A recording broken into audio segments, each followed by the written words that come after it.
ನನ್ನ ಶಾಲೆ, ಅಕ್ಷರ ಎದೆಗೆ ಬಿತ್ತಿದ ಶಾಲೆ, ಪ್ರಜ್ಞೆಯ ತಲೆಗೆ ನೂಕಿದ ಶಾಲೆ, ಬದುಕುವ ದಾರಿ ತೋರಿದ ಶಾಲೆ, ಎಲ್ಲರನ್ನು ಪ್ರೀತಿಸುವುದನ್ನು ಕಲಿಸಿದ ಶಾಲೆ,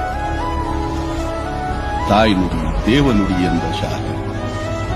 ಈ ತಾಯಿಗೆ, ನನ್ನ ಕನ್ನಡ ತಾಯಿಗೆ ನಾನು ಚಿರಋಣಿ.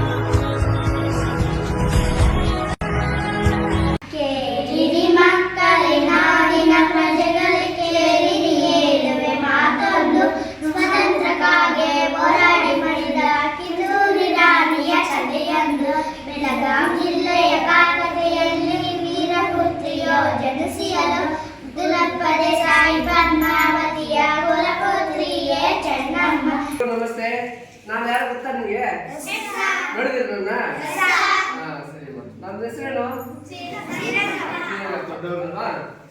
ನಾನು ಈಗ ಸಮಾಜ ಸೇವೆ ಅಂತಂದ್ರೆ ಏನು ದೊಡ್ಡದಲ್ಲ, ಏನೋ ನಾನು ನಿಮ್ಮ ಹಾಗೆ ಇದೇ ಸ್ಕೂಲಲ್ಲಿ ಓದಿದ್ದು. ನಾನು ಈ ಸ್ಕೂಲಲ್ಲಿ ಓದಿ ಮತ್ತೆ ಬೇರೆ ಕಡೆ ಸ್ವಲ್ಪ ಭಾಗ್ಯದಲ್ಲಿ ಓದಿ ಮತ್ತೆ ಸಮಾಜ ಸೇವೆಯಿಂದ RSS ಅಂತ ನಿಮ್ಗೆ ಇನ್ನೂ ಗೊತ್ತಿಲ್ಲ. ಅದೇ ಇಲ್ಲಿ ಈಗಲಿಂದ ಬರಬೇಕು. ಅದು ನಾವು ಇನ್ನೊಬ್ಬರಿಗೆ ಸೇವೆ ಮಾಡೋದು ಕಲ್ತ್ಕೋಬೇಕು ಅಂತ ಈಗಲಿಂದ.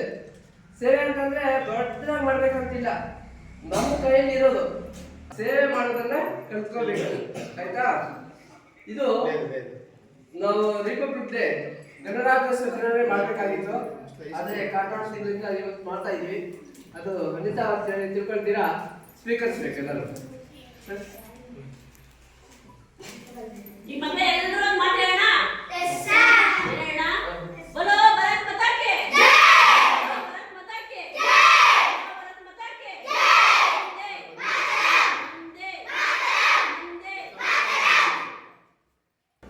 ಕಾರ್ಯಕ್ರಮ ಪ್ರಾರಂಭ ಮಾಡಬೇಕಂದ್ರೆ ಮೊದಲು ನಾವು ಒಂದು ಜ್ಯೋತಿಯನ್ನು ಬೆಳಗಿಸ್ತೀವಿ.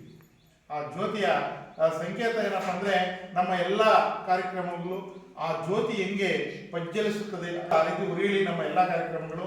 ನಮ್ಮ ಒಂದು ಧ್ಯೇಯ ಉದ್ದೇಶಗಳನ್ನು ಇಟ್ಕೊಂಡು ನಾವು ಒಂದು ಜ್ಯೋತಿಯನ್ನು, ಒಂದು ದೀಪವನ್ನು ಬೆಳಗಿಸುವುದರ ಮುಖಾಂತರ ಕಾರ್ಯಕ್ರಮ ಮಾಡ್ತೀವಿ. ಅಂತ ಒಂದು ಕಾರ್ಯಕ್ರಮದ ಒಂದು ಸೇವೆಯನ್ನು ಮಾಡಕ್ಕೆ ಹೊಂದಿದ್ದಾರೆ ಶ್ರೀಮತಿ ಮೇಡಮ್ ಅವರ ಅಕ್ಕನವರು. ಅವರಿಗೆ ಇನ್ನೂ ನಾನು ಹೇಳೋದಿಷ್ಟೇ, ಇನ್ನೂ ಉಜ್ಜಲಿಸಲಿ, ಇನ್ನೂ ತುಂಬಾ ಕಾರ್ಯಕ್ರಮಗಳನ್ನು ಮಾಡಲಿ. ನಮ್ಮ ಇಂದಂತ ಅವರು ನೋಡಿ, ನಾವು ಎಲ್ಲರಿಗೂ ಬರಲ್ಲ. ಈಗ ಎಲ್ಲೋ ಯಾವನೋ ಹೋಗ್ತಾನೆ, ಅವ್ರ ಅಪ್ಪ ಅವರಮ್ಮ ದಂಗೆ ದುಡ್ಡು ಕಟ್ಟಿರ್ತಾರೆ, ಅವ್ರು ಶ್ರೀಮಂತರು ಇರ್ತಾರೆ, ಅವ್ರಿಗೆ ಗೊತ್ತಾಗೋದಿಲ್ಲ, ಕಷ್ಟನೇ ಗೊತ್ತಾಗಲ್ಲ. ಬಡ ಮಕ್ಕಳು ಬಡ ಶಾಲೆಯಲ್ಲಿ ಓದಿ, ಒಂದು ಸರ್ಕಾರಿ ಶಾಲೆಯಲ್ಲಿ ಓದಿ, ನಮ್ಮಂತ ಈಗ ನಾವು ಎಲ್ಲ ಸರ್ಕಾರಿ ಶಾಲೆ, even up to master degree ತನಕ ಕೂಡ ನಾನು ಎಲ್ಲ ಸರ್ಕಾರಿನೇ, ಎಲ್ಲ 200 ರೂಪಾಯಿ ಫೀಸಲ್ಲೇ ಓದ್ಕೊಂಡು ಬಂದಿರೋ ನಾನು.